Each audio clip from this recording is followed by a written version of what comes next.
निस्वार्थ प्रेम। ये कहानी रश्मि और सूरज के सच्चे प्यार की कहानी है। सूरज एक बहुत ही गरीब किसान का बेटा था। जब सूरज 5 साल का था तो उसके गांव में जानलेवा बीमारी फैल गई और उसकी वजह से उसके पिताजी की मृत्यु हो गई। सूरज को उसकी माँ ने ही मेहनत मजदूरी करके पाला। जब सूरज ने 10वीं का एग्ज़ाम दिया तो उसका सेंटर पास के दूसरे गांव में लगा।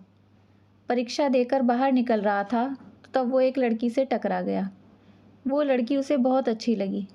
वो उसे एकटक देखता ही रहा। सूरज से टकराकर उस लड़की की किताबें गिर गई थीं। वह उन्हें समेट रही थी तो उस लड़की का ध्यान भी सूरज की तरफ गया और वह शर्माकर जाने लगी। सूरज उसके पास गया और धीरे से पूछा, क्या नाम है तुम्हारा? रश्मि। लड़की ने शर्माते हुए धीरे से कहा। और घर?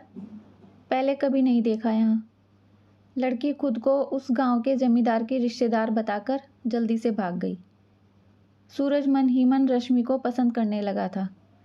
वह हमेशा उसके बारे में ही सोचता। रश्मि की एक झलक पाने के लिए बहाना बनाकर लगभग रोज ही उसके गांव जाने लगा। उधर रश्मि भी सूरज को चाहने लगी थी, पर कुछ दिन बाद रश्मि अपने गांव वापस चली गई। ऐसे ही समय निकलता रहा। अब हर साल छुट्टियों में रश्मि अपने रिश्तेदार के घर आया करती और जब तक रश्मि वहाँ रहती सूरज उस गांव के चक्कर लगाया करता। दोनों एक दूसरे को नज़र भर देख लिया करते और वापस चले जाते अपने अपने घर। पर कभी एक दूसरे से कुछ कहने की हिम्मत नहीं हुई। सूरज अच्छी तरह जानता था कि रश्मि और उसकी हैसियत में ज़मीन आसमान का अंतर है, इसलिए कभी कुछ कहने की हिम्मत नहीं जुटा पाया। 2 साल बीत गए। अब सूरज सेना में भर्ती हो चुका था। बॉर्डर पर लड़ाई शुरू होने वाली थी। लड़ाई पर जाने से पहले सेना का अफसर शंकर सूरज को अपने घर ले गया। शंकर के घर पहुंचते ही सूरज ने उसकी पत्नी को देखा। उसकी आंखें खुली की खुली रह गईं, क्योंकि शंकर की पत्नी और कोई नहीं रश्मि थी। रश्मि की शादी सेना के अफसर से हुई थी। सूरज और रश्मि दोनों की आंखों में आंसू आ गए। बिना कुछ बोले ही वे बहुत कुछ कह गए। अगले दिन सुबह जब सूरज और शंकर वापस जा रहे थे तो रश्मि ने सूरज के सामने हाथ जोड़कर कहा, जंग में मेरे पति के साथ खड़े रहना और इनकी रक्षा करना, क्योंकि मैं इनके बच्चे की माँ बनने वाली हूँ।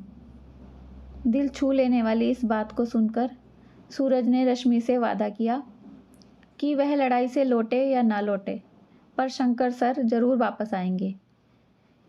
इतना कहकर शंकर और सूरज घर से निकल गए।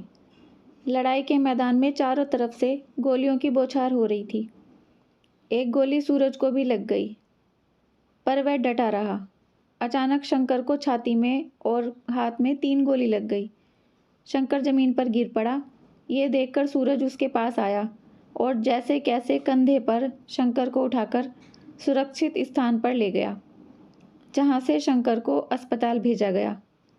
सूरज चाहता तो खुद भी इलाज के लिए जा सकता था, क्योंकि उसको भी गोली लगी थी, लेकिन वह रश्मि से किया वादा निभा चुका था और अब उसे अपने देश से किया वादा निभाना था। इसलिए वो अपनी पोस्ट पर वापस आ गया और गोलियां चलाने लगा। बहुत से दुश्मनों को उसने मार दिया। बंदूक खाली हो गई तो वो उसमें गोलियां भरने लगा। तभी एक गोली आकर उसके सिर में लगी और पार हो गई। सूरज वहीं गिर गया और शहीद हो गया। इस तरह सूरज ने अपने देश प्रेम और रश्मि के प्रति निस्वार्थ प्रेम को पूरा किया।